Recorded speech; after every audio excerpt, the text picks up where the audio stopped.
Hey everybody, welcome to Houdini Hangout. Really nice to have you with us here at the beginning of November. So we've got another special guest this week, which will be really fun. We have Procedural Kate, and I didn't even ask her how to say her last name, so I'm not even going to try. I'll let her say her last name. but yeah, so she's going to be with us tonight.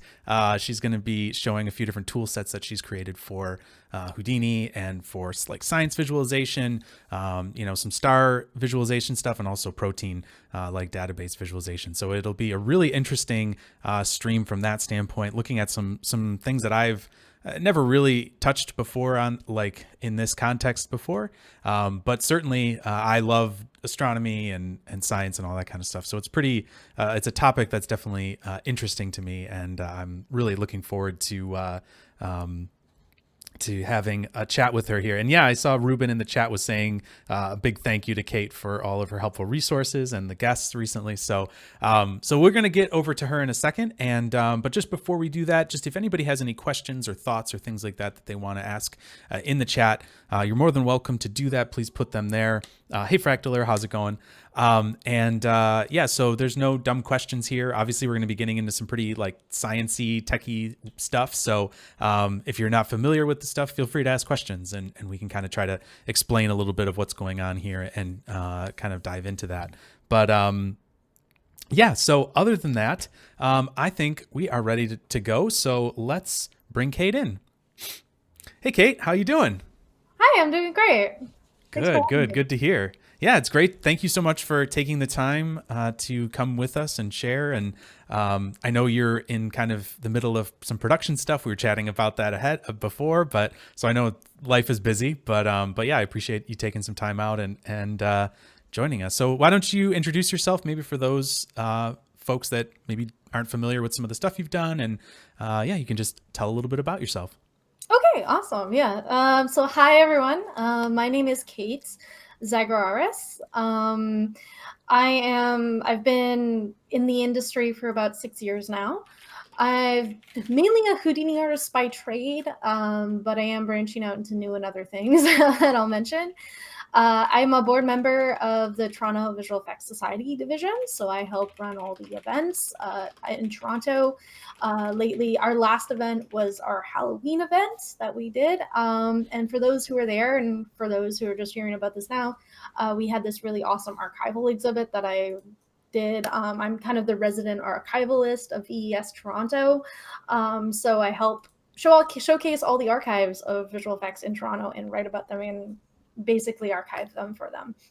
And we had this really awesome exhibit where we were showing kind of original press photos from like The Creature of the Black Lagoon and other Toronto relevant productions that you wouldn't actually consider relevant to Toronto, and it was really fun. I also kind of helped them with the educational outreach, and also I'm on the official archival committee through the International Visual Effects Organization. And preview of something I'm working on. I'll just talk about that now as well. Yeah, that's I great. have with VES, so I'm just going to promo them quite a bit before I talk about myself, just because World VFX Day is coming up, and it's not just VFX is a lot more, just not just about Houdini, but about a bunch of other things in the world. And we've decided to do a little featurette on George Méliès, who I don't know if anybody knows who George Méliès is. He's kind of like the grandfather of VFX. We've got something coming out on World VFX Day for that. And during that interview, I'm also talking about my book, which is what I've been kind of working for the past 2.5 years. A lot of people know me for my science content, for my website that features a lot of science content about how to combine that with visual effects. But I've kind of taken a break from that because I've been writing a book about the history of visual effects in Canada. So I've been going across the entire country for 2.5 to 3 years now, cataloging it all and getting to know all the big giant figures that made our industry possible in the country. And the book is it's like 3 different sections at this point. The first section is all about primarily Canadian film and television history of how that industry got started.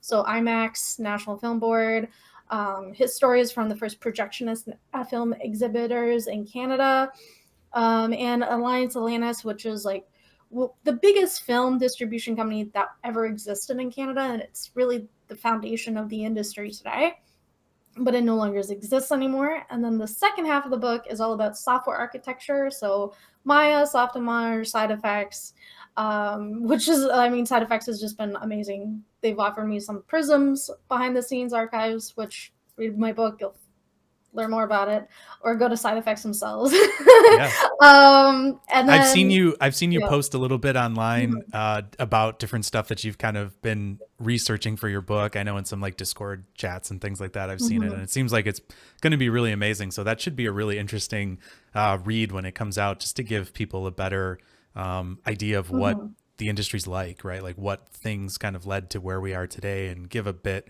of history behind all of that. Oh yeah, absolutely. Like that's the plan. And the goal of the book is, as I'm writing it, is evolving to a bunch of different things. And I should, just before I get into that tangent, I'll just say what the third half is. Sure. So the third half of the book is all about these stories from visual effects studios that don't exist anymore. So it's like, how did we run a successful company in visual effects and animation for 10, 20 years, and getting those stories from the old founders. And then also about stories of studios that still exist today, or got rebooted recently. So it's a really cool, that section of the book is probably where I'm probably going to get the most trouble, but hey, whatever. Someone in the chat just mentioned that they're saying Discrete was from Canada as well, but apparently pre-Autodesk 3ds Max. Yes. I think they were founded around marketing the software Eddie, as I recall, which was a compositing software which was created in Australia. And then Autodesk eventually just kind of axed Eddie and merged it into something else. So the book, it combines all these awesome stories of all these different people across Canada. So it has some really awesome featurettes on productions that I think are pretty Canadian relevant. So there's like Stargate in there. I got to talk to the entire cast and crew of Stargate. That's cool. To that, which was really fun. I'm doing some preservation efforts actually with the Stargate team for something I can't announce yet, to make sure the person who was responsible for basically Hollywood North getting started here in Canada, his legacy is preserved. And I can't talk about that right now, but that's just a little preview. Cool. And then I don't know if anyone here knows what Captain Power and the Soldiers of Tomorrow is, but that was like one of the first actual visual effects TV shows. And it was produced here in Toronto with Mattel. So I got to talk to them. They were pretty fun. Johnny Mnemonic, I don't know if anyone's seen that movie. Got to talk to some people who worked on that. It's really interesting.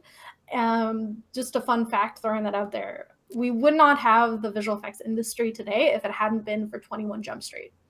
Okay. Really? Which is wild. Okay. Like the original 21 Jump Street, which is really, really wild.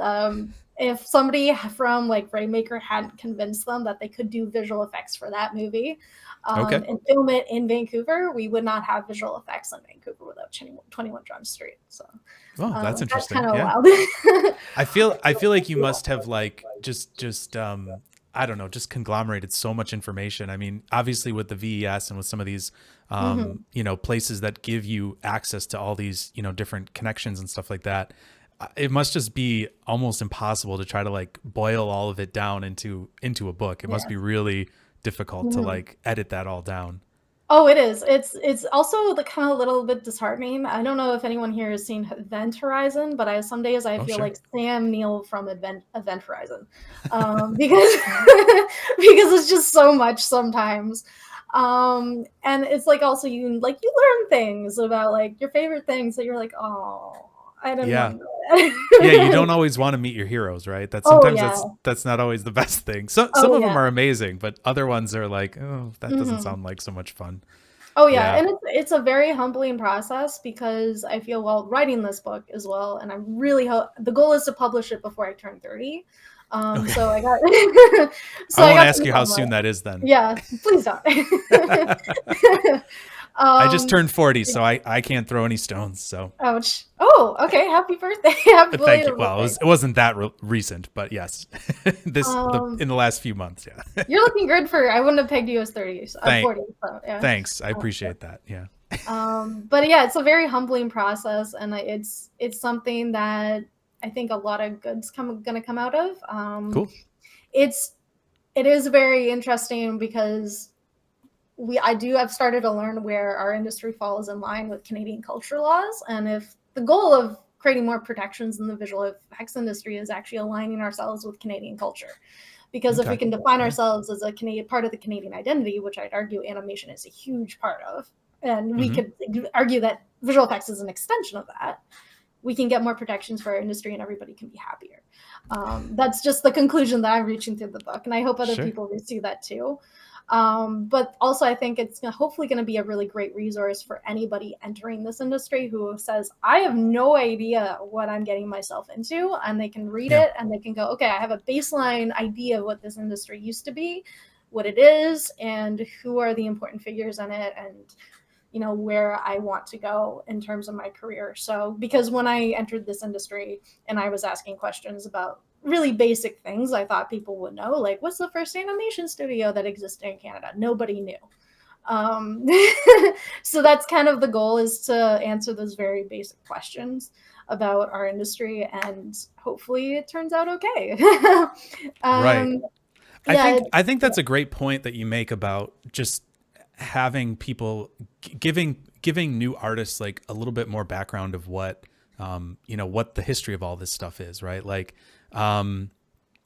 for me, like I just recently had a conversation at the Equinox event with Judith, who's one of the people at Side Effects who's been around for a while, and she's worked in the industry for a long time, and we just had some cool conversations about just stuff that she had worked on. I mean, working on Apollo 13 and some of these amazing like films, and just getting her insight into that was just really cool. And like, I feel like the more that people can have that understanding of where it was we came from, the more you appreciate what is happening now, and like what what the technology is and where it's going and that type of thing. I think it just gives you a better sense of kind of where we all fit into this larger kind of discussion. So And yeah. honestly, I will also say it's given me a better appreciation for side effects software. Oh, Because if you think about it, side effects is like the last true remaining architecture of this industry. Not to be dramatic about it, but it is in some mm-hmm. ways holding everything together. That is, primarily based out of Canada. Yeah.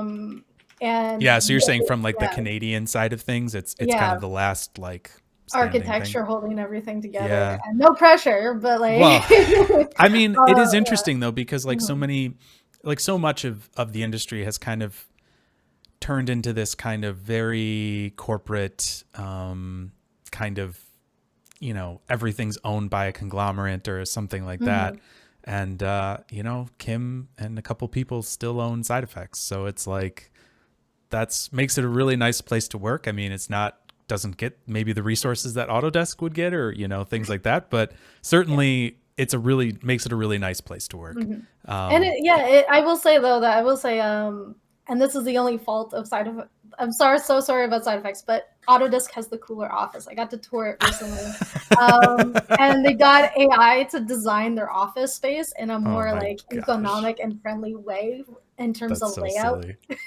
It worked. It works. They've done it in a really cool way, That's cool. where they put like a machine, like said, okay, we want the certain living spaces, Mm-hmm. like people kitchenettes, ping pong tables. We want those in certain areas where we can see out the window and it can be pretty. Plan the rest of the office space around that, and Yeah. so that's what they kind of gave this algorithm to do, and then they printed out in the kind of, I don't know how to describe it, these kind of color coded algorithms that didn't end up getting used all over the office walls. So it's kind of like the decoration of it, of all the failed designs. And then even the lights, the way they've structured the lights through this AI algorithm is so where there's going to be more people, there's going to be more lights, and they're all going to Hmm. be tilted in certain ways. So That's there's interesting. always going to give you a certain level of illumination through the hallways while you're walking Hmm. through it Well, in the that's most cool. economic way. Yeah, I can't Which say is that not, they've done that with the Side Effects offices, but Yeah. They have made them a little nicer recently. I don't I know, have but to yeah, say that not some of big on the the side effects offices, but they're yeah, wonderful. yeah, Yeah. some of the folks there have been. I don't get to go in very often, but they do make some really nice. They've made some really nice changes recently. So, Oh yeah. um, well, that's awesome. I mean, I think the book is going to be really, really cool, and I'm glad you brought it up. I know we talked the other day, and we didn't really chat about that very much. So I'm glad you brought it up because I was kind of thinking that would be a nice thing to kind of know a little bit more about, especially just because people are going to have interest in that, and Mm-hmm. this is it's going to be a really great resource for the Mm-hmm. greater community. So, Yeah. so do you see that coming out in the next couple of year or two, or like how far out are you thinking here? It's got another 2 years on it. 2 years? I'm just coming out of the research and development phase. I'm trying to finish up wrapping up the interviews, but the problem when you interview someone, they always want to recommend a friend that they know. So Right. So then you get everyone's more like, interviews and more oh interviews. yeah, Yeah, of oh course, yeah, of course. and then you have to filter out all the party stories from the actual stories, which can get really crazy. For people new to our industry, it was very party centric back in the day. Yes, I've Um, heard some crazy stories from people that have been around a little longer, well, quite a bit longer than I have. I'm pretty new to the industry, quote unquote. But yeah, it seems like if you went to SIGGRAPH, it was just like a party for mhm. year, and I've never experienced that at all. So that's pretty weird. So it's Oh yeah. definitely a very different world. So, Oh yeah, like Autodesk in particular were the mhm. party people. Yeah. Not always for good though, but I it's can say that cool. I was lucky enough to get invited. The first SIGGRAPH I went to, a friend of mine was working at the mill, and I did get invited to this was pre Autodesk. I got invited to the Arnold party, and that was pretty cool. That was a lot of fun. But I'm also not a very big partier, so I don't really, Oh yeah, I'm just I've kind of coming out of my party phase now, and fair, fair. but this past SIGGRAPH, there's actually a story. So one of the head visualization artists at NASA, or the JPL, I think that's where he is Okay, now. yep, We kind of know each other from just online corners on the internet, yep. and I didn't know this, but he's in charge of like organizing the chapters party. And so they Oh, have okay. it in a really big nightclub, and they had it in a big nightclub in Vancouver, and it was really cool. It was not it was my first time at SIGGRAPH, so I was underprepared for it. But I had in my backpack 100 glow sticks from a rave I'd gone to like just before I got on the plane to SIGGRAPH, and they were still in my backpack. So I started being like, how do I get rid of these glow sticks? I don't want to take them home with me. And so I was just going around the dance floor and just handing them out to people. And then I immediately left after that because I was tired. And I found out I had caused quite a amount of chaos because everyone had seen the blue SIGGRAPH shirt that I was wearing, presumed that I was one of the organizers of the party, and everyone was now crowding the organizers of like, can you give us more glow sticks? And everyone was like, I have no idea what you're talking about. You were kind um, of single-handedly responsible for causing chaos at the NASA visualization party, basically. Yes, yes. And I found out the next day when I was talking to some SIGGRAPH people. They're like, "Oh, you were responsible for that. Okay, that checks out." So, So with that in mind, I think maybe that would be a good kind of segue into some of this tool set stuff that you kind yeah. of have, and we were talking about a little bit.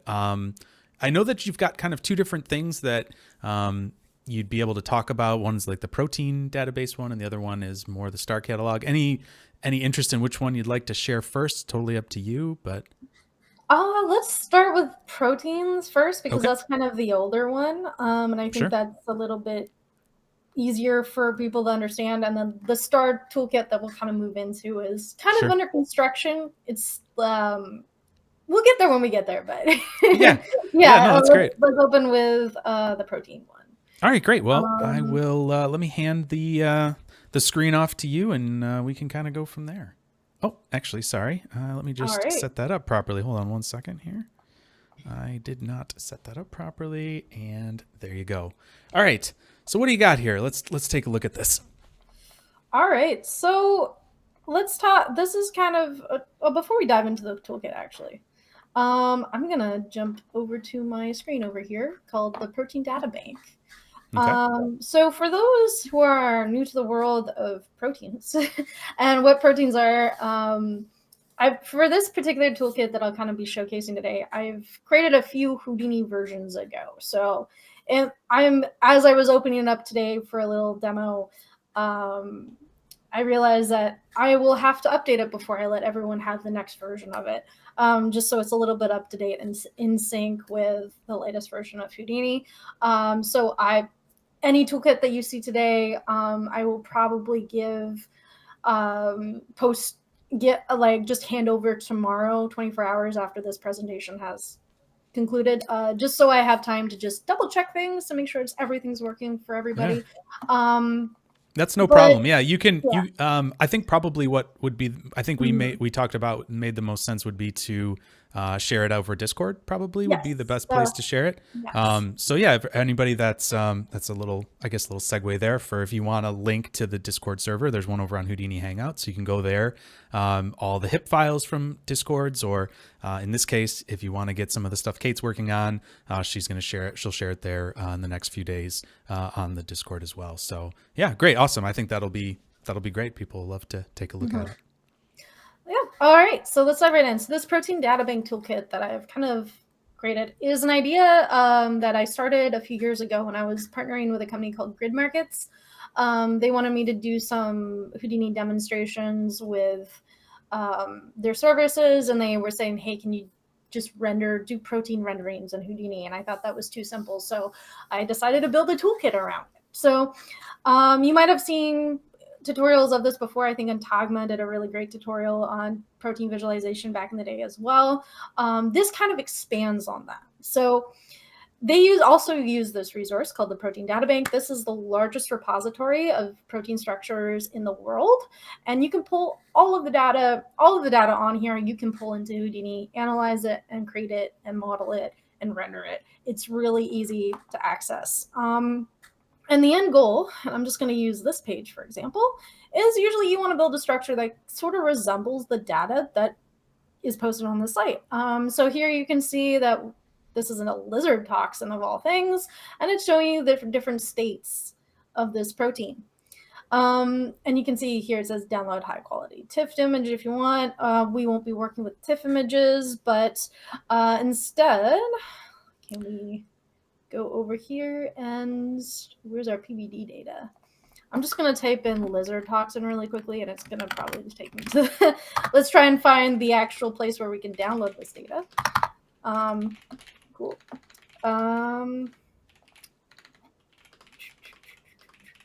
Usually there's a repository link, and they've seemingly updated this. There we go. There we go. Okay. So this is a page that you would be usually, if you were to start building proteins in Houdini, the first thing you need to go to is to a repository page, which is this. This is a lizard protein. Oh no, this is a full-length human receptor with a fab fragment. We'll get there to the fab fragment in a second. But you can see here that it gives you a bunch of really cool things that are very hard to understand visually. And so over here, this is the most important thing that you're going to want to pay attention to, because this is what you're going to be attempting to model.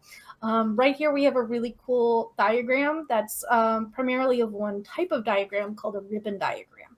There's 3 different ways to visualize proteins, and that's through space filling diagrams, they're ribbon diagrams, and I think there's a wireframe. Yes. And all of those different, you can combine those 3 types together to get really cool visualizations in the structure. And you can, though each one of those different types of diagrams is used for diagnosing different sections of the protein. And so over here where it says download files, if you're going to basically go over here and download a legacy PBD format. That is the best one to use. And then it will come into Houdini as a point cloud. And all of those points, it's your job to get those attributes on those points, isolate them, and turn them into a protein structure. Now, the really cool thing that I do want to tell you about Houdini and the limitations of protein modeling in Houdini, it's very hard to animate a protein in Houdini. And because protein folding is kind of impossible. It's only been very, very, very recently in the scientific field of research that protein folding has actually sort of become possible. And I'll just explain that so you understand that why your animation options are so limited. Nobody has ever observed a protein folding in real life, at least to my knowledge, because every protein, when it meets another protein or another amino acid floating around the body or whatever structure it's in, there's millions of different possible combinations of how those two entities can fuse together. So because of all those different ranges of possibilities, it's kind of like impossible to solve. And I think it only been recently they've actually given the challenge of that to an AI system that is sort of having some successes. And understanding how proteins can be solved or fold together is really critical in terms of scientific research, because that's how we can create medicine. That's how we can cure cancer, Right. other diseases, because when bad proteins fuse together, we get diseases and flus and different strains of nastiness. And understanding how we can unfold them is critical to our future. So I think we talked yeah. about that a little bit the other day, where that was something that like, I think they were like crowdsourcing out to like every computer possible, and they were doing like long like protein folding like runs and stuff like that, as like taking everyone's computers as like a supercomputer basically to like just try to fold proteins and things like that. I think that was something they were doing recently, right? Yes, exactly. Yes. Yeah, so I it's a don't know huge many details on that. like computational load to do that basically. Oh yes. Oh Yeah. yes. Because when you really think about this, and this is something I wanted to try and show in this toolkit, is that this structure, this protein structure that we attempt to visualize, and I'm just going to click on it for fun here so we can have some sort of visual while I'm talking. Okay. Okay, WebGL. Okay. As you can see, there's tons of different ways of visualizing information in Houdini. Not Houdini, in proteins. And you can see these residues, and you can see the hydropathy, which is basically water, visualized here in this graph. You can see the chain structure up here.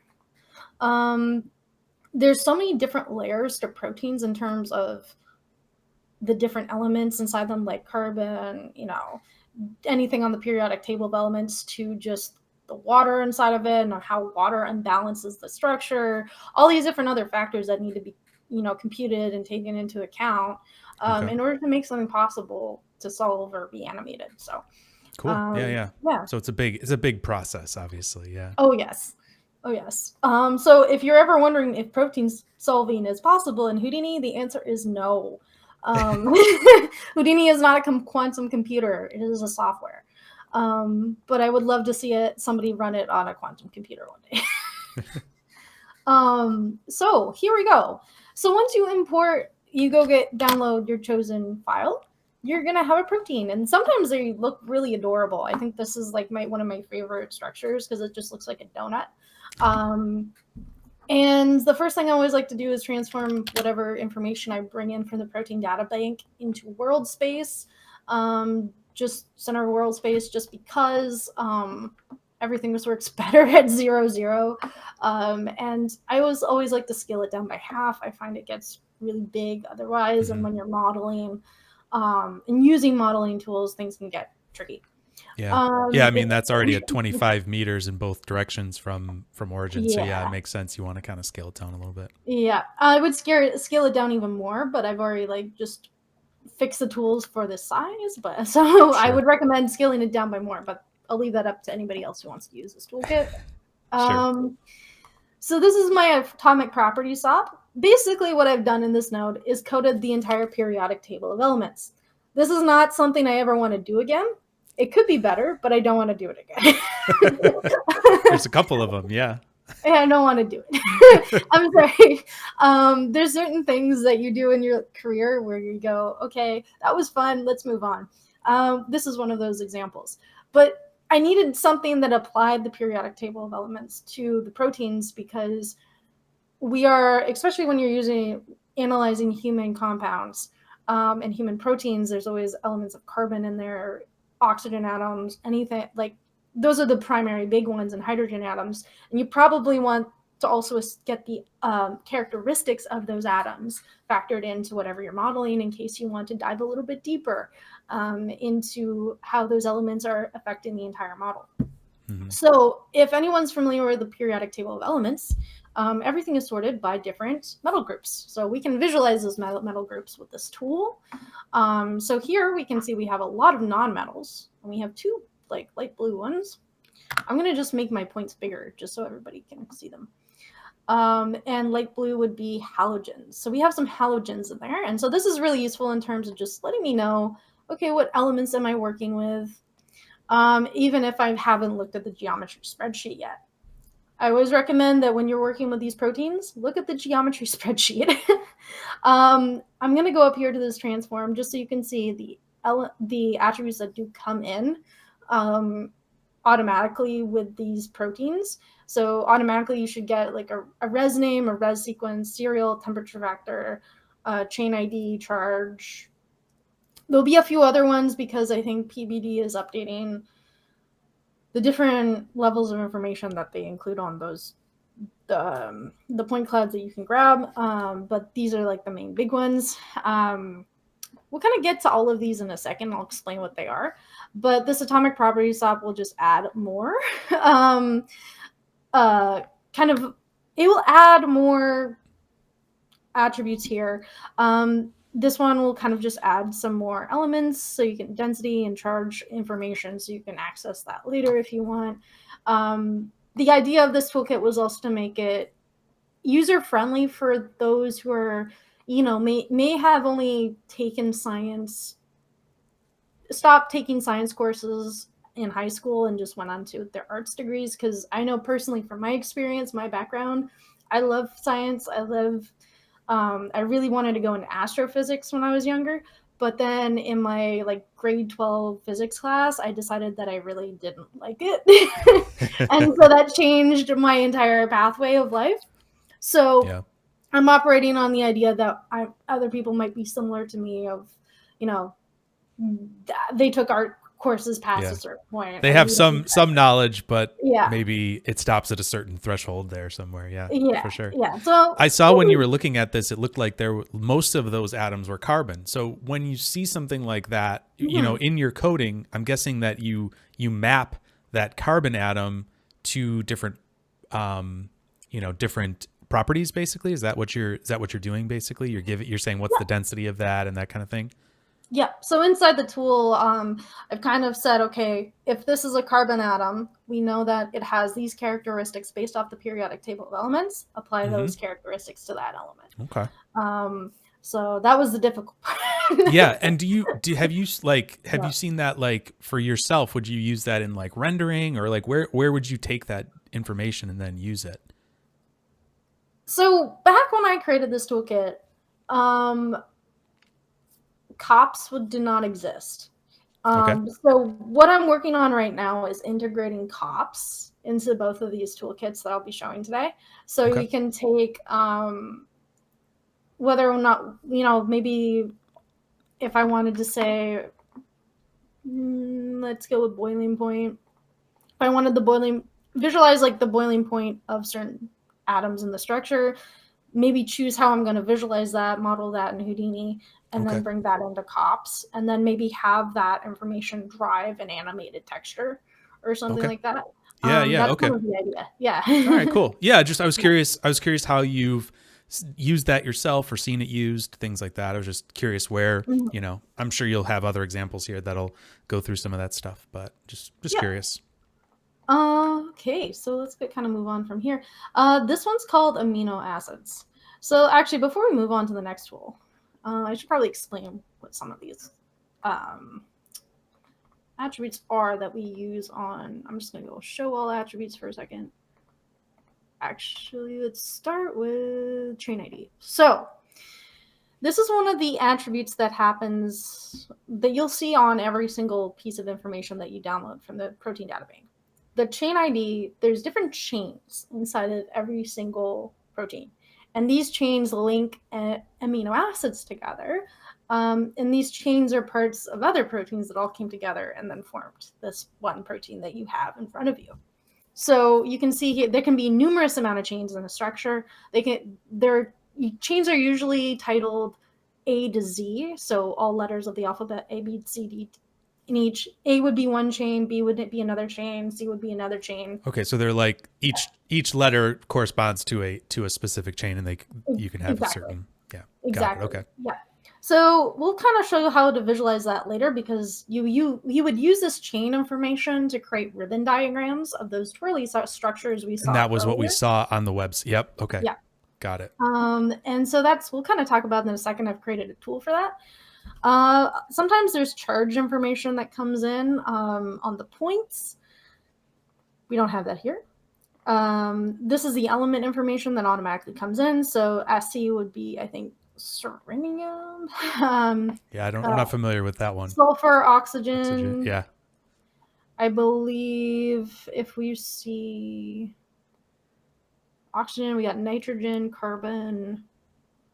Yep. Sometimes you see HOH, and that is water. Okay. And that kind of fits in later. We'll talk about that. Isolating water in proteins is a little bit of a nightmare. So we'll say, okay, name. So name will usually correspond to the element. So we can ignore that. And location. Okay. Usually this location information you don't really need too much. I find it's just kind of left over from the PB databank. Temperature factor. Yeah. I'm seeing some names and elements that are different there. What does like there's an oxygen, but then the name is OE1 or OE2. What does that exactly mean? Do you know? So usually the name kind of corresponds to where it's kind of located on the chain. Okay. And so it's like an identifier more?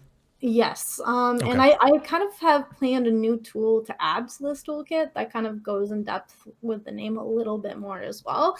Okay. Just because it's kind of like if you have, let's say, 5 or 6 oxygen atoms in a protein, you kind of need to name them because you don't want them all called O, right? Because then you can't isolate oxygen atoms. I see. So that is actually the oxygen on D chain 1. There's OD1, OD2. Mm-hmm. Okay. Yep. I got it. So there's a process to it. I see. Yeah. Got it. All right. Move on. Just my random questions popping in. Oh, no, this is really important. This is great. Yeah. Cool. So, and then we also have our so our temperature factor here. This is really important if you want to like animate it, because the only animation you can really do with proteins inside of Houdini is animating by the temperature factor of how hot or cold the structure is. So you'll need this temperature information later. I've kind of created this amino animate tool that takes in the temperature factor, remaps it, and then animates the overall structure. Determined based on how hot or cold those areas are. One really cool thing that you're going to actually, I'll save that later. I'm getting ahead of myself. So serial number is just kind of organizing everything. It's not really too important. Res name. So res name here is our amino acid name. So you can see if I flip through these here, ALA, these are abbreviations for those amino acids. Okay. So if you were to, let's say, what is ALA on the protein databank, it will tell you. So if you go ALA in chemical IDs, allane, there we go. And this will tell you what that, structural, that amino acid is made up and what the bonds are. One thing that I did think about when I was kind of, actually, we're going to get there. I'm moving way too ahead of myself. Unfortunately, no worries. I've also been thinking of a way to incorporate the scientific formula to visualize that in Houdini a little bit better. But the problem is like the only way you can really showcase that it would be through a text-based way of visualization. You can't really put like, a 3 where exactly 3 carbons would be on the structure, or exactly 7 hydrogen atoms would be on the structure. It's kind of a little bit difficult to do that in the software. So I'm thinking of creative ways to go about doing that once you isolate a particular amino acid that you want to look at. But yeah, there's certain things that I'm planning to update on this toolkit that are coming later this year or Cool. later That's awesome. next year. So let's kind of move on because those are like the main ones that you need to know. Res sequence kind of corresponds to this. You might see that SIR is 2 and then the ASN here is 3. It just kind of gives it a unique identifying number that you can, that you can kind of use to find them in the protein. Okay, so let's move on to amino acids. So over here, I have to update this because it's a little bit outdated. But I wanted to create a tool here that kind of shows the total oxygen, the different elements within the amino acids that I'm isolating, how many molecules of those amino acids exist within the protein, and also the name of the amino acid. And I'm thinking of a better way to create this little tool where I can actually like click on something and then something will pop up. But I'm again, more updates on the wish list to come. Yeah. So probably that would be something like a viewer state or something like that. Yes. That you'd probably have to. Yeah. Yeah. Viewer states haven't fully invested into researching that yet, so that's why it's on the list. All right. So over here, if I go and I skim through these amino acid names, I can get these little structures that pop up. And you might be wondering, why are they colored certain way? Why are they, colored red, orange, yellow? And basically, in the scientific community, certain colors are associated with certain elements.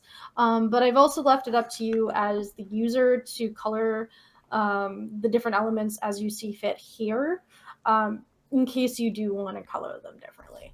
You might be asking yourself, like, why is only carbon, oxygen, nitrogen, zinc, and sulfur as defaults on the tool? And that's just because those are the most common atoms that you're going to find in the structures. So I've just kind of left those in the tool. But you can, again, break the tool and, go in and change things as you see fit. So yeah, really up to you. And so this tool allows you to actually go in and isolate. I think up at the top, you were isolating different amino acids, right? Is that what I was seeing? Because up at the top, like if you scroll up, there was a little drop down there that said the name. So this is showing GLN, but the ALA was the one we looked at before, and that's the alanine or whatever. So when you check that on, that's just showing that one specific amino acid in that group, right? Yes, exactly. Cool. Okay. Interesting. Yeah. And now are all of the different, this is like kind of like a big point cloud. Does each of those points in that point cloud relate to a specific amino acid? Are they all part of a specific amino acid, or are some of those not amino acids in there? Good question. So all proteins are made up of a certain combination of amino acids. So ideally, like every single element, and we'll say every single point is an element inside of an amino acid that's on a chain that connects the entire structure together. Gotcha. Yeah, because it looked like as you were changing that, we were seeing different parts of that, kind of donut point cloud that we saw before show up as these different amino acids. So that's interesting. And so that's why some of those are different sizes as well, because you can scale each of those differently. Okay. And the idea for this is just like I just want a more customization in terms of how I want. So as far as this tool goes here, how are you creating those surfaces? Are they just are you doing like a volume from points kind of thing, and then doing an SDF? Like how are you doing that? It's internally? Pretty simple. So there's different points here. So there's two different outputs on this tool here. One is just points, and then the other one is the model itself. So I'm just taking these points, and I'm saying, okay, each point has a different P scale based on like whatever element it is. And then I'm just adding basically a VDB from volumes. VDB from points here. And just creating these shapes. However, there's a different way where I've just switched space filling here as a more geometry based way. So if you don't want to use the voxel method of merging and those things together, you can just switch the space filling mode and just show like primal spheres essentially. Yeah. Okay. Yeah. Yeah. Nice. Again, Okay. this Cool. tool, yeah, I'm modifying this tool so it's a little bit more simpler to understand, and so the drop down menus are a little bit you can hide, drop down menus that don't need to be there when you're not using them, which I'm going to be updating before everybody gets their hands on the next iteration of this. So, Cool. yeah. Okay. So the next thing is that over here we have amino acid types. So there's different types of amino acids. Other than just, okay, they have specific names and they're made up of certain bonds. There's actually different amino acids that are clustered based on their types of bonds that they have with other amino acids. So there's polar and non-polar. If everyone has a really like a base level understanding from grade 9 science class, so polar and non-polar are just the way things get attracted to each other, so repulsive, different types of forces. So here you can visualize that. You can also visualize the sulfur atoms inside the structure as well. Sometimes when you're working with proteins, that you need to visualize either water structures in the protein or sulfur atoms in the protein, because those can have different, those can imbalance how the structure holds itself together. So that was the idea behind this tool. And then we can check to see polar. The uncharged atoms in here are positive, and then the negative. So what type of charges those amino acids have. And just because this doesn't really have any relation to the charges of the amino acids, but a couple of my family members grew up as nutritionists. And so you might, if anyone's like familiar with macros and essential like amino acids that they need in their diet, this is one way you can kind of diagnose that in this structure, which I thought was fun. Yeah, that's interesting. So it's really interesting because it looks like you can take these proteins and make just make all sorts of different like kind of colored representations of them based on different properties that they have. It just seems like all of these have some interesting different pattern that kind of emerges when you start to apply them. So it's kind of a interesting thing to see all these different shapes that kind of come out of it. And when I'm doing these toolkits, I usually just start with like color-based visualization first, just because that's the easiest way to visualize something is through color. And then you work on visualizing the structure next. That's how I work it in my brain. Yeah. So Fractaler in the chat here has a question. Do these amino acids have a specific size or for the visualization, or is it just like we're keeping it right at the same P scale right now? Like, how does that kind of work? Is there a way for that to, is there a kind of like a accepted scale for these, or is it just kind of arbitrary? That's a really good question. So actually, yes. So there is with certain visualizations, if you're trying to get as scientifically accurate as possible, you'll get certain measurements that for certain elements within an amino acid that can only be certain sizes, based on like just how they're merged into the amino acid. But as an artist, I'm just like, I want the ability and freedom to model something as much as I possibly can. Right. So there is a kind of agreed upon convention, but that's not always visually as interesting. So you can kind of break away from that type of a thing. Yeah. And that's something I've learned as somebody who works in production, is that you can create something as scientifically accurate as possible and everyone will find it boring as heck. And then you have to redo it.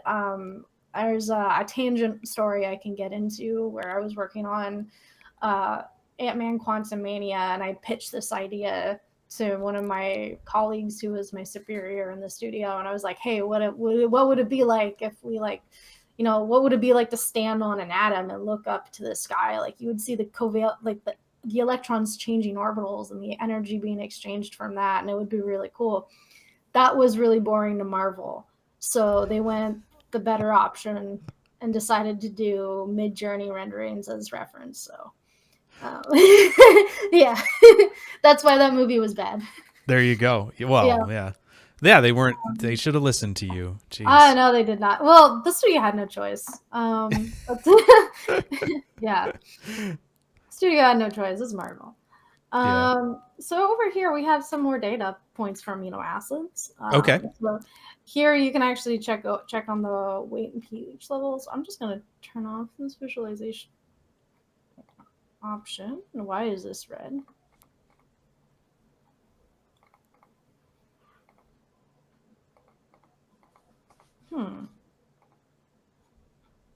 There's something on. Okay. I have to go and fix that. Okay, so weight and pH levels. So residues. Why are they important? Why is this showing what is this visualizing in this atom? So I mean in this protein. So residues, remember when I was talking about protein folds and things have to fold together and they have to merge together. There's always going to be some matter left over no matter what you do. That's just one of the laws of physics. And so there's always going to be residues of things inside the protein that shouldn't be there, that are not being used. And so this kind of visualizes that range of residue inside the protein. Okay. Interesting. Then you always have the ability to kind of see, you always want pH levels, because is this a body-friendly protein? Because the human pH level is really important. That's how you like stay alive. So you always want your proteins to have a certain pH level and visualize that pH level.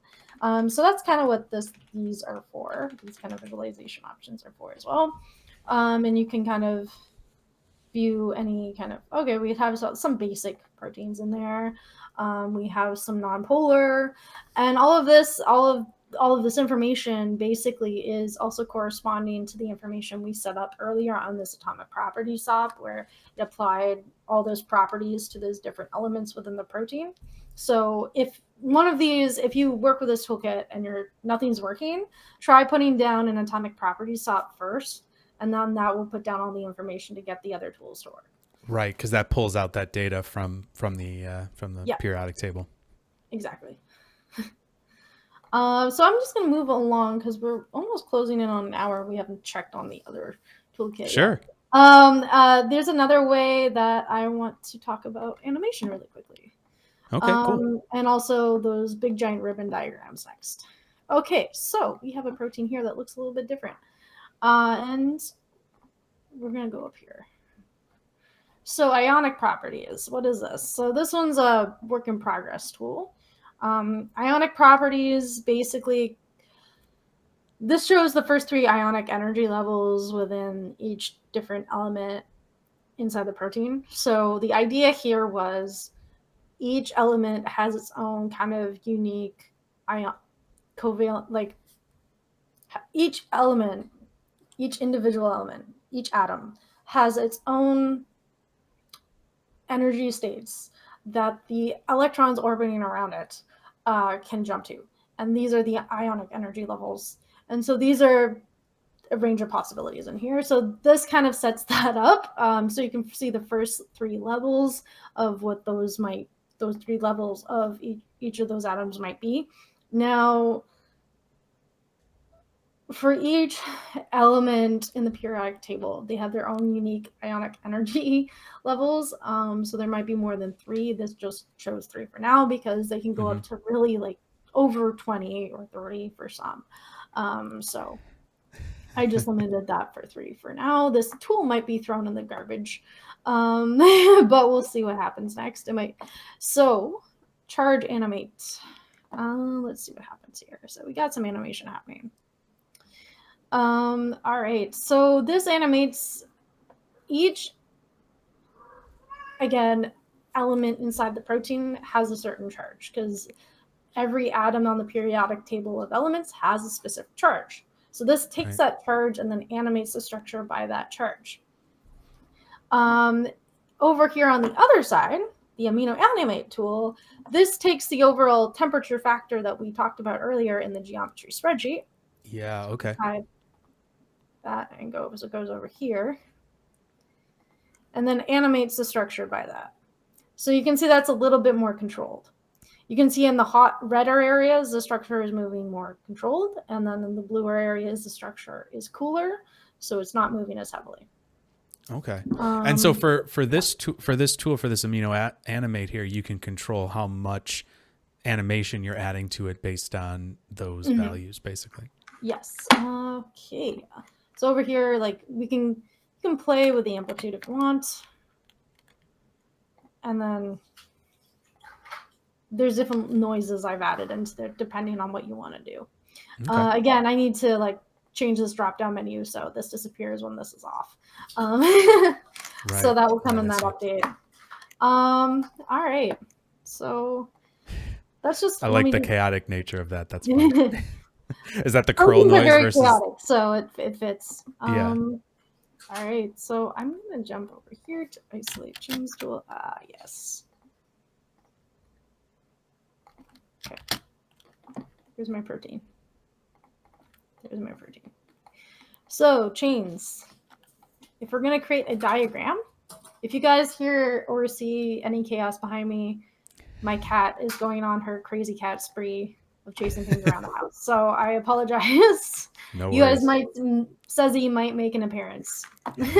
So don't worry. My dog has more recently been making his presence known from time to time. So no worries. Yeah. Okay. So over here, we'll go over here. We'll go over here. We have our chain ID. So we have in the structure B and A chains. So the idea behind this tool is we can go over here and we can isolate those chains separately. So I'm going to, this is my A chain, this is my B chain.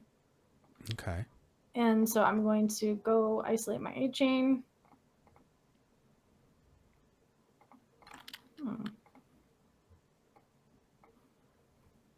That wasn't supposed to happen. Okay. Okay. Because there's no DNA in here. So there's two different, I'm using my DNA tool here and it's not working because there's no DNA in the structure. Okay. Now, there's two things to keep in mind when you're doing chain modeling in proteins. DNA strands, I find, are harder to visualize because they have that kind of helix shape to them. Yep. So you need a separate tool for that. And if they're not in there, they won't show up when you use the DNA tool. There should be a different tool called chain. Let me find it.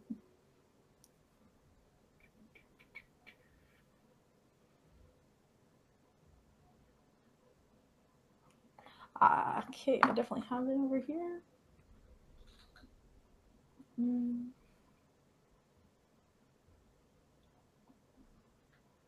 Backbone ribbon. Okay, here we go. Got a different chain. Let me just change my visualization tool so we turn off the sprites. All right, so moving over here because this is what we should be seeing. This is our protein. I'm going to transform it to the origin. This is chain A. We're going to take chain A and we're going to go over here to our backbone ribbon diagram. You can see now it's a squirrely little shape. And it takes these points and it makes the chain. And so if I ghost this, you can kind of see where the amino acids are kind of located along the chain a little bit. You can kind of vaguely see structures that are touching that chain. And so the idea here is that these chains inside those proteins hold those amino acids together so they can, work together and form, energy in your body if this is a humanoid protein. So in order not to confuse people, I'm just going to unlink my amino animate thing.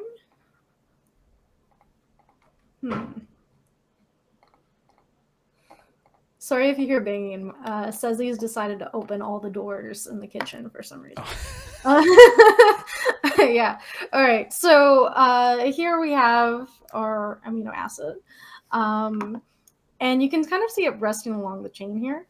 And if I flip through the other amino acids here, you can kind of see this is how we can start to have a multi kind of level diagram where we can start to show the amino acids alongside the chain diagrams. And you can see that I'm going to adjust my atom size. Oh, okay, here we go. Okay. Here we go.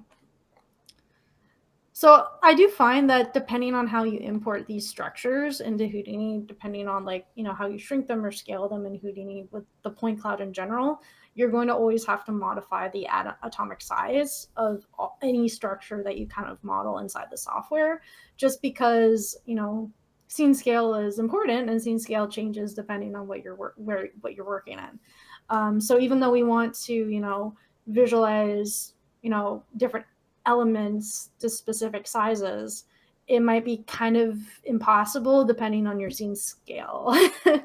And so that's what I was just kind of modifying here, is just now they look a lot more like kind of the ball and stick diagrams that you're yes. used to seeing when you see atomic stuff. So yes. that makes sense. Yeah. Interesting. There's a question in the chat. Someone asked, can you count a few examples like where this is used? Obviously this contains a lot of accurate data, and they said, this is all awesome, by the way. Thank you. So, I mean, maybe I've actually seen someone present a whole thing where they were talking about proteins and things like that, in scientific visualization, doing some different stuff for a company that they worked for, that they did different visualizations and things like that of, molecules and chemicals and things like that. So, I mean, I think that's probably one of the main places where this would be really used, right? Mm-hmm. Yep, definitely. And the thing is that, so medical visualization does use software like Houdini. Visual effects isn't just applicable to the visual effects industry and film and television and video games. It's also applicable to the scientific field. So they use Houdini as well. I know several studios actually in Toronto that use Houdini for visualizing the information that they generate from their scientific software. So quite often in a scientific field, the studio or whatever studio or company is generating data, they'll need to visualize that data. So just in the same way that NASA takes star data from the sky, and they need to visualize that for the public to see and explain to, right? So then they take it into 3D software like this, and then you model it and you render it, and then that's presented to a client. And so in hopefully an ethical way, to explain why, you should invest in this, or this is how we can fix this problem. Like big part about science is just communicating the data effectively. So that's kind of where this would fit in. Yeah. Cool. Okay, great. Very cool. All right, well, continue on. Just a little question there. Yeah, no problem. That's a good question. So yeah, that's a little bit of a teaser into that. Because we kind of reached the 1 hour mark, I'm going to dive in to my next toolkit. Sure. Yeah, that sounds great. No, I think that's really cool. Yeah. And it shows a lot of different ways that you can use that. And like, just as like a kind of side note in thinking about that, where it can be used, like as someone that's worked a lot in like the kind of motion graphics advertising world, I could imagine a place where you might be doing something that you're like, oh, I want to show like an atomic scale or something like that, and get in there and have these little like things moving around somewhere where it's not going to be as needed for some of this, really precise data, but having those structures that you can kind of ground in some sort of reality makes it a lot more, believable and understandable. So anyways, just something I was even thinking about, like, oh, that'd be kind of cool to do. So. Oh, and look who's joining us. Oh. So for those joining us, this is Sezi. She is named after side effect software. Yeah. Does she use Houdini ever, or only just accidentally when? She does like to watch me in the software. I don't know if she's like a big fan. She does have a sibling that is called Houdini. Harry. Oh, there you go. But her sibling is with my parents, and they don't like each other. Oh, really? So Houdini is terrified of Sezi, and all Sezi wants to do is play with Houdini. So gotcha. Yeah, doesn't really work. It kind of works.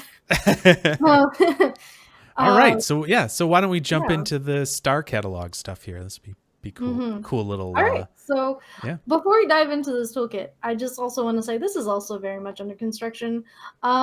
This is kind of a month. I just started this a month ago, a month and a bit ago. And so this is just where this toolkit kind of came from is that I had a student who was particularly, they kind of had a physical disability. So working in Houdini was a little bit challenging for them. And they really wanted to head down a path of cinematic visualization. And so I was thinking about ways to make their lives easier, and creating a toolkit was definitely the best way to go about it. So they were clicking less buttons, and they knew it just made their life easier when in terms of working inside the software. Gotcha. And then that kind of just pushed me to make it bigger. Uh, so over here, I'm using this database, this Nexus database, and you can find it on GitHub here. I'll leave links to this in the toolkit so people can go grab it. Great. Sorry if anyone here is purring. There is a very happy cat hanging out. I did hear it for like 1 second. I was like, it like must have gotten really close to the, the microphone. Yeah. So that's funny. I must be doing a good job if says he's happy. So yeah, she's happy. We're happy. Yeah.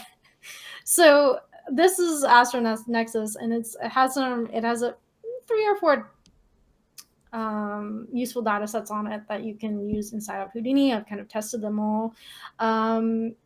There's the idea for this toolkit is that I'm doing all the initial testing on this particular data set, and then the idea is also to add more data sets that are compatible with the tools over time.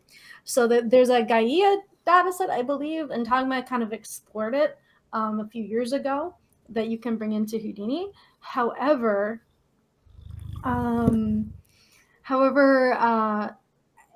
their data set that they use kind of runs on Python 3 or an outdated form of Python that's no longer supported. So it's a little bit trickier to integrate. So I'm kind of looking for data sets at the moment other than this one to integrate into the toolkit. So if anybody has any leads on that, let me know. And cool, I will integrate it. So this is actually really great site because it kind of shows you all the star field that you're looking at and that you're bringing into the software. And this is through these sample charts. And you can also, pick stars to view if you want. And it will bring up the information on these particular stars inside the data set. So you can actually see the identifiers and brightness amplitudes for it. One of the things I want to do inside the tool, the kind of the toolkit I'm building, is to take these stars that are kind of isolated with these particular stars on this site and actually bring them into Houdini. So take their physical values, animate them, and use them as presets in the software. So you can say, okay, I have a physically accurate star that I'm rendering for whatever assignment that you put yourself up to. Right, sure. So that's kind of the idea. But I have to figure out how to visualize light years successfully in the software, create a light years tool. So that's going to be fun. Yeah. Well, you can't just do the scale in light years.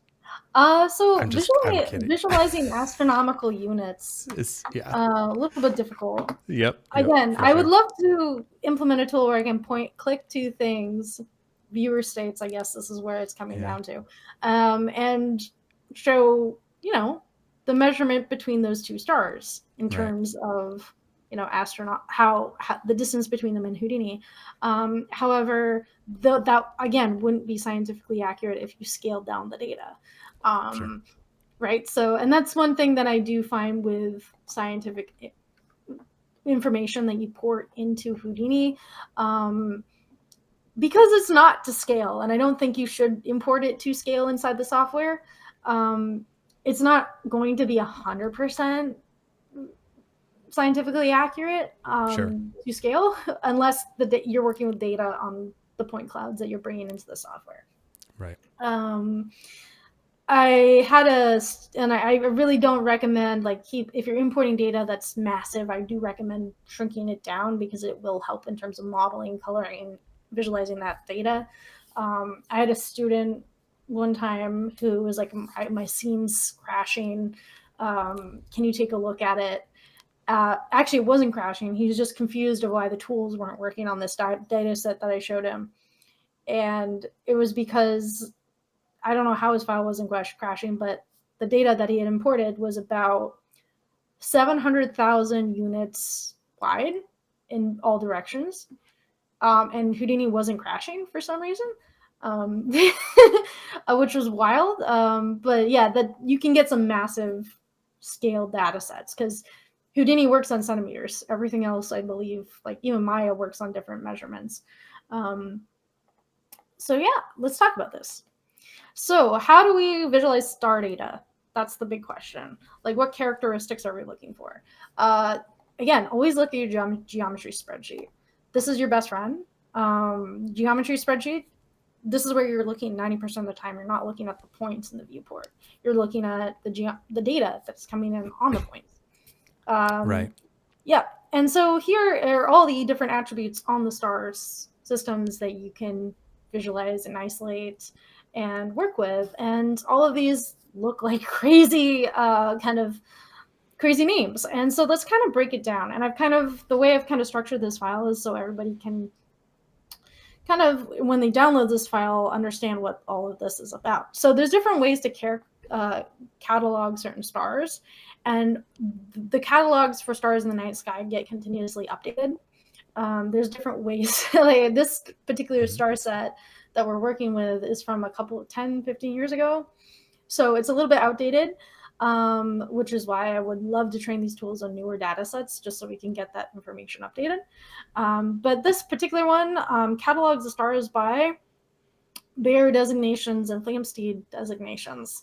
So what this does, it means that for Flamsteed designations, this means stars are classified with a number and a constellation name that it uniquely identifies with from the viewpoint of Earth. So all of this information is coming from the viewpoint of Earth in the sky, and that's where all the measurement and distance information is coming from. So if you're standing on Earth, you're measuring the astronomical units, for example, between you and that star, not between the stars and each other. If you wanted to calculate measurements like that. Here you can see there's tons of different names of all the different stars inside the data set here that you can isolate. And so there's on this tool, I've kind of given you multiple different ways of visualizing this through Bayer, Flamsteed, or both. In case you want to kind of visualize, again, all of this is through color. So Bayer, Flamsteed is the stars that are red. Bayer designation, which identifies a specific star by a Greek or Latin letter. You can also visualize here. And by flip-flopping these through here, you can choose to see different stars in that data set. I've also placed for each star that we're visualizing in this tool here. I've also attached a group to, so if, for example, you wanted to isolate that particular star later on after you've used this HDA, you can just isolate that particular group, and then you should only isolate that star, and you can do whatever you want with that. I'm working on some animation options right now in the toolkit because they're a little bit limited at the moment, where let's say I wanted to take a look at this star Omni, and that's where my center of focus is as an artist. I'm working on a tool where the animation will kind of pulse outward, so you get this kind of pulsing effect to kind of draw the viewer's attention to that particular area. Cool. Okay. Just because the thing about cinematic visualization for anything, not just science, is that you're also trying to add a certain artistic flair to it so you can visualize that information in a more interesting way.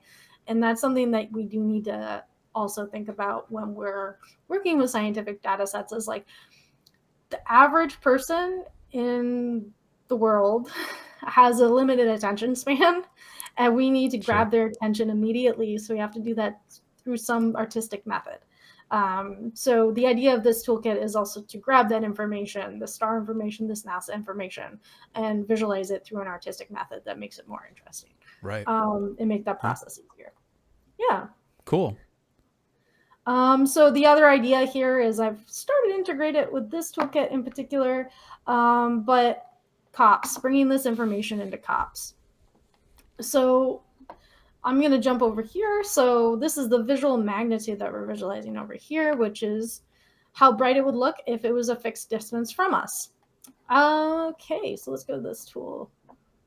So you can visualize the magnitude, the absolute magnitude of the star, minimum, maximum if it's there, and we can isolate certain stars in here, minimum and maximum star values. And we can also, okay, I have not put that model option on there yet. We'll get there. So let's say if I wanted to bring this, I'm like colorize these stars. I've manipulated the information. The thing with COPS is that it doesn't work with point clouds. You have to convert it to a geometry and then rasterize it. Right. And then, right. So the idea is until COPS can work with point clouds, this is what needs to happen next if you want to bring this into COPS. Right. So it's copying just a bunch of spheres to points over here, and you can make those spheres bigger. I'm going to add a tool here so you can copy specific things to those points. And so if you wanted to do different shapes for different stars or different stars with different magnitudes, you could do that if you wanted to. Right.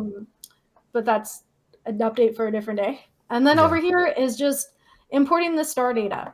So the idea is if once you import this into COPS, you probably want to play around with certain attributes that are on that star. So here we just have color connected to the preview material, but if you wanted to basically use any of these attributes on these stars, you can bring this in the COPS now and you can animate that data and make it a moving texture if you wanted to. So that's good to go. Yeah, that's cool. Yeah. That's a cool idea. Yeah, I like the idea of taking, especially because this is a star field, right? And that's kind of what it is that you're working on. This now takes it and kind of turns it into that visual state that we would kind of expect. So it's basically kind of bringing this star information into something that we're kind of more familiar with seeing as far as the night sky goes and things like that. Yes. And also, let's say, because this is a point cloud, right, with different values on it. Let's say if you wanted to animate those values, like, I don't know, with the basic, like, attribute noise or something like that, and then bring that into COPS and, you know, advect a texture across the surface using those points. You could do that, right? So that's an option now. So with this toolkit. And did you say that the origin of this is the origin of these point clouds? Is that Earth? Is that the idea there? No. So this is a star field. So the idea is, so the brighter area here is the farthest distance it is from Earth. No, it's the parent visual magnitude. Okay, so let's go back to the tool and take a look. Sorry, my mouse is getting really screwed up. That's okay. No worries. It's doing the thing where it's like the cable's damaged and there's a delay in how it's visualizing everything. All right, so awesome. This is a star cluster. So it's located somewhere in the night sky, and it's just kind of there. So okay. Yeah. So this is a specific cluster of stars then. I wasn't sure if this was because sometimes sometimes what they'll do is they'll have, basically just some sort of a sky survey that'll scan the sky and take, the survey of all the stars that are visible from Earth. And then that'll be kind of like a point cloud that would be from there. But this is actually for a specific part of the sky that we're looking at, right? This is this is some part of a constellation or something like that. Okay. Exactly. Interesting. So the Gaia data set, I believe that Intagma was using in one of their tutorials, is like a full night sky. Yeah, that's a full sky survey. A full sky survey. And that one's, I need to find an updated version that runs with the most latest version of Python, because the older data sets are not really compatible too much. So This one, the reason I chose a smaller group of stars to test these tools on is just because it's a smaller data set. It's going to be easier to diagnose problems easily, and there's Yep. going to be less attributes and easier to plan tools that way. So right now this is like only a specific star cluster Gotcha. in the night sky. Yeah. So over here again, most of these options here are using color visualization tools. Just because, again, color is an easy way to visualize something. So now that I have the color in, I'm starting to map out for certain other things how we can use different shapes. I'm looking for the tool where I integrated different shapes into it. Hold on a second.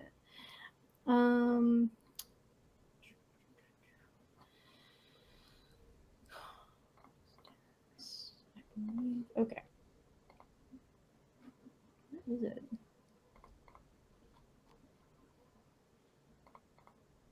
Sorry, one moment, guys. Yeah, no worries. No worries. Take your time. All right, so I'll just move down here because this one's easier to understand. This is a tool that isolates different stars based on their constellation that they're inside. So right now we're looking at Aquarius, and we can zoom out and it'll tell you that constellation that it's in. So if you want to visualize those stars within that constellation that's in the night sky, and you just want to, see the stars themselves, you can isolate them here. You remove that, both, etc. So, Yeah. okay. So if you're, like, what about do Cassiopeia again? Because that's a pretty easy one. That's just like the W shape. If you do that one.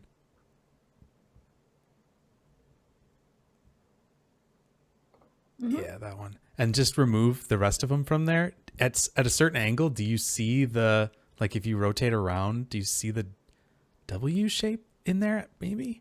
Maybe. Huh.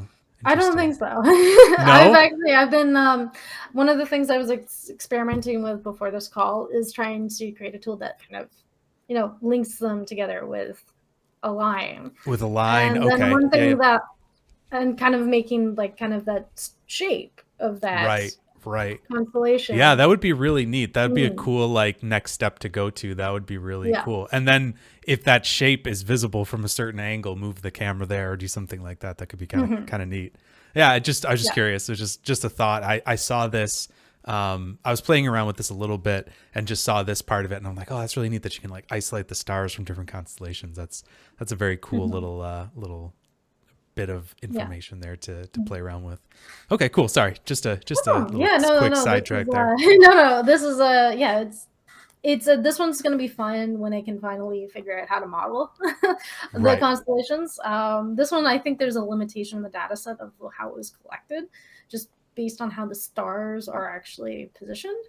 But I will double check all the information before I send it out to people and make it available just for testing. A lot of the information here also is based around the Gilsey catalog. So this catalog is a list of nearby stars that is listed within 25 parsecs of the sun, or 82 light years of the sun. And this is just like our nearby neighbors, and we can isolate with that one. And we can isolate those stars that are kind of closest to Earth that are inside this cluster. And it will just kind of tell you that name. I have yet to figure out how to convert these string names into something that you can use in COPS. So that's the one limitation with these string attributes, is that you can't really visualize them in COPS too well, unless you want to isolate a specific star, and then use that attributes that exist on that star. But yeah, it's again, these are just kind of beginner tools that you can kind of get started in familiarizing yourself with star data sets in Houdini. Yeah. Yeah. That's really cool. So both of these sections of this file, are those the same data set that you're importing? You're just doing some different stuff with it? Yes. So there's currently, I have two. When you open up this toolkit, there will be two data sets in here, a star field Yep. 5-point clean, and then this kind of bigger one. Hmm. If we hit that one, let's just bring that in. Just gonna think about it. Yeah, that was the one that I think I had loaded in, No, and it was a big. Oh yeah. Oh wow. it's massive. Yeah, that's pretty So big. this one's a little bit bigger.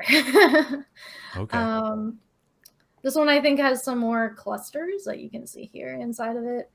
And again, yeah, this one's a lot bigger. Yeah. So Okay. just be aware of that if you have a computer that has RAM limitations. Yeah.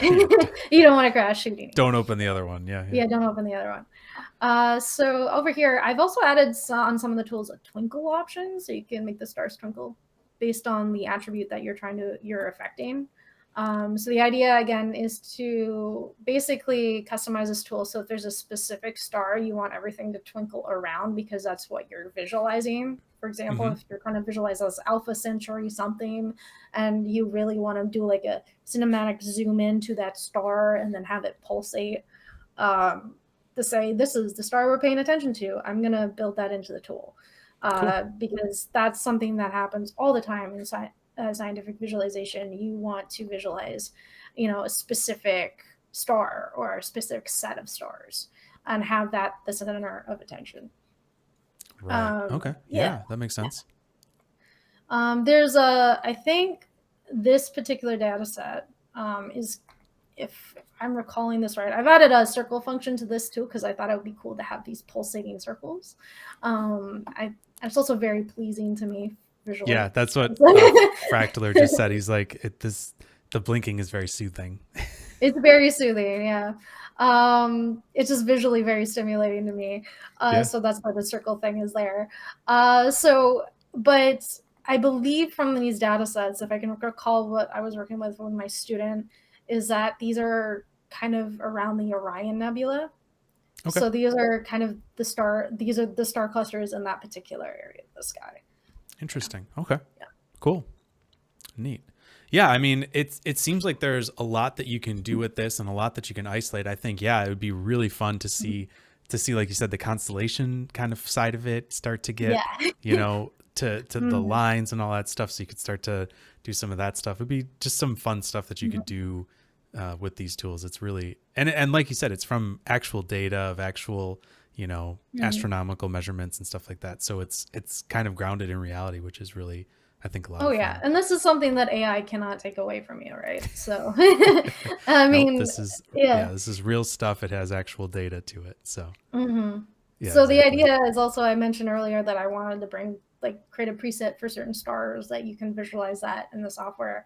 So the idea is that you put down the HDA, you choose a star, and then you choose that star will appear, and then it'll have certain characteristics that you can modify on the HDA dependent on those characteristics of it. Yeah.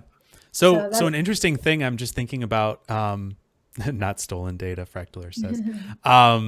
So the one thing I was just thinking of is, last week I had a woman named Valentina on. She's a student from the Netherlands, and she actually was doing some stuff with visualizing sun data in Unreal and doing some like procedural textures and things like that in there, and doing solar flares and different things like that.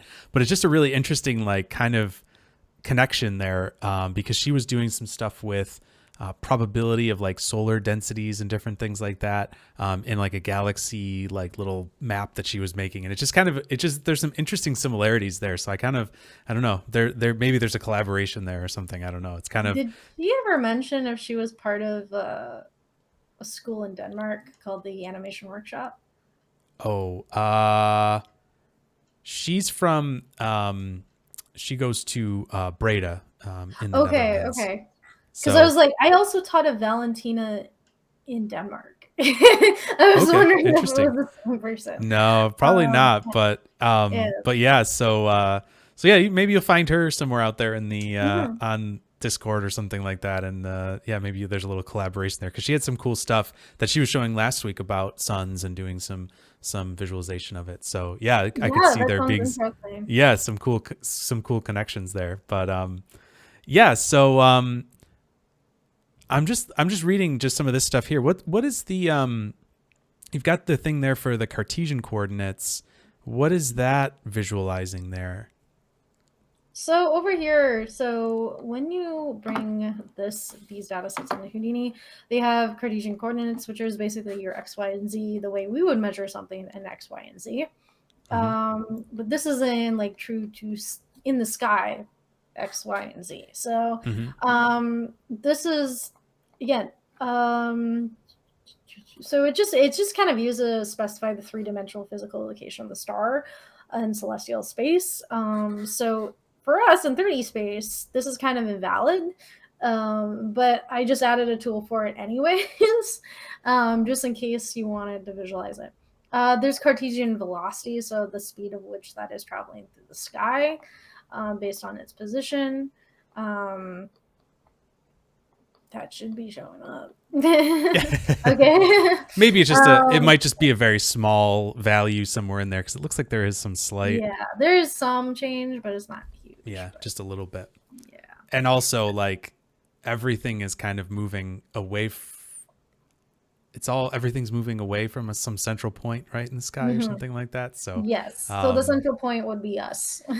Yeah, so, but I mean, just in general, in like the cosmological sense, like it's all, it's an expanding universe or whatever. But yes, visually from us, it would be expanding away from us. But did you ever, has anyone here heard the story of how, like, I mean, there's a theory that we exist inside a black hole.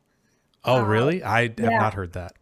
Yeah, because there's some data to back it up. It's kind of science. Well, the first iteration of this paper got released and earlier this year. And it was that, everything in our universe is constantly expanding. There's some mysterious thing called dark energy that just keeps on pushing us outwards, and it doesn't seem to collapse in on itself. And, gravity is both like confusing the farther we get away from Earth. Light gets confusing as well. And just everything at a certain point in terms of physics, it goes very much on, like, you really have to start understanding quantum mechanics and physics if you start really get into the depths of astronomical information out there. And so I'm summarizing here, but basically somebody said, what if we exist inside a black hole? Would that explain all the warped images that we see in space? Would that explain dark energy? It kind of does if you think about it. Yeah. So I think those studies that came out earlier this year that kind of proposed that theory are getting verified by other sources now. So I don't know the progress of that, but it would be very depressing if we found out we lived inside a black hole. So why? Hope not. Why? I think it's. Yeah. I think anything we find out about stuff about the Earth and the universe, I think is always fascinating. Like if that was the case, it's like, well, it doesn't change anything about reality. It's just, that's crazy.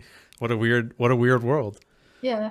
Somebody in the chat said that if that was true, it's like in 3D, the further we go in the viewport, the more bugs appear.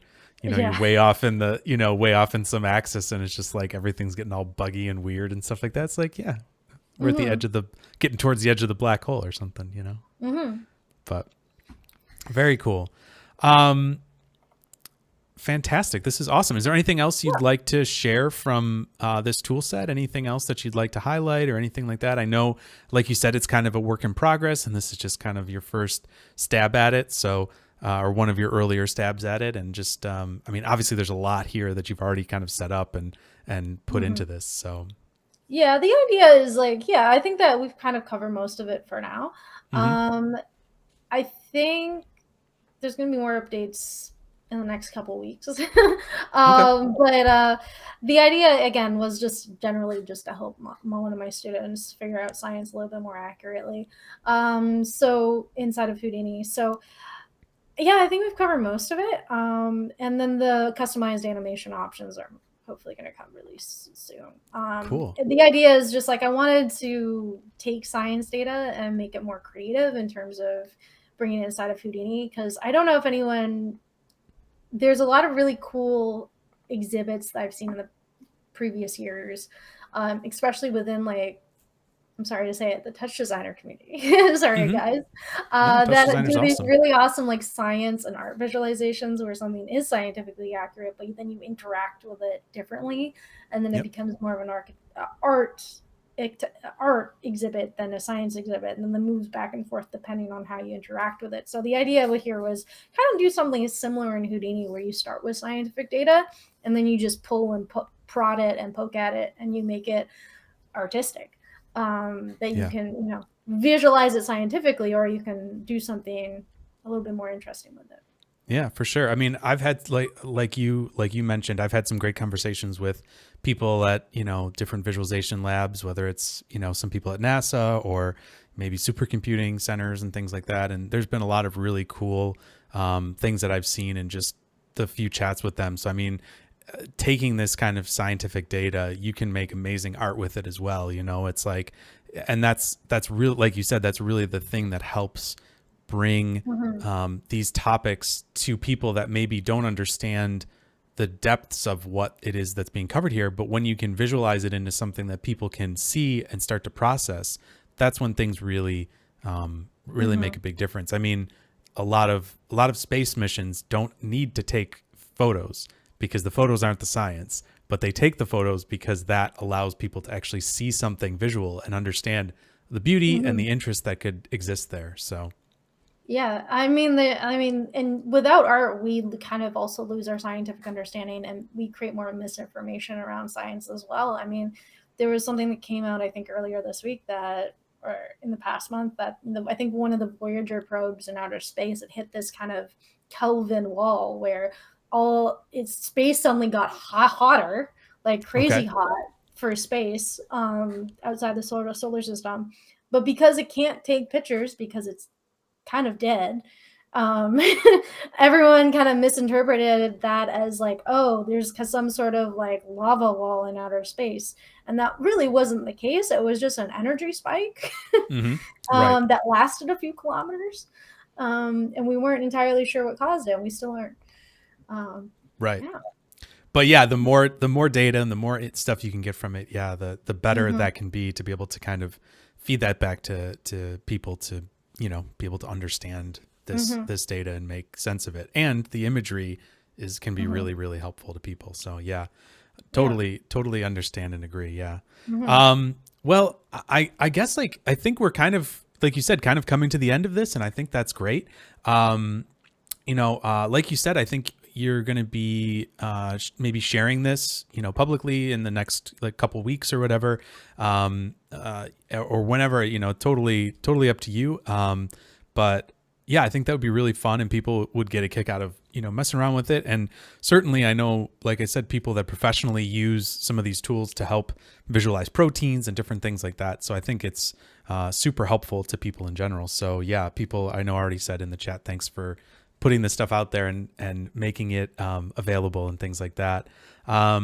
Is there anywhere online that people could find you and connect with you and stuff like that out there? Anywhere that you'd like for them to find you? Yeah, you can always connect with me on LinkedIn. I do have an Instagram, Procedural Kate, that you can connect with there. I mostly post what I'm doing in the visual effects community and research wise, and also my cat. So that's like the less professional zone that you can connect with me on. Sure. I'm also on Discord as well. Yeah. Yeah. Awesome. Yeah, I know you joined the Houdini Hangout Discord recently, which is great. So if people want to find you on there, I'm sure you're more than happy to chat with them and stuff like that. So you can always, at Kate or whatever on there and have a little conversation about this stuff as well. Yeah, that's awesome. I think, yeah, please, whenever you're ready to release this stuff or give people something to work with and stuff like that, feel free to drop it in the Discord anytime. And I'm sure people would be excited to play around with that and see what they could get up to. So, Yeah. yeah, any final thoughts or anything like that from you that you'd like to share? Or No, I think that's it. But thank you for yeah. inviting me on, Yeah, and no, having a lot that's of fun. awesome. Thank you so much for taking your time. Obviously, like I said, I know you're busy working on stuff, so thank you so much for taking that. And and for sharing all this information and really interesting tools that people can work with. So yeah, I guess that's where we'll end the stream for this evening. Kate, you can stick around for a second. We'll chat after the stream for a second. But yeah, thanks so much for being here. Thank you all for watching and for being a part of this. And yeah, we'll see you all next time. So with that, have a great night. Bye, everybody.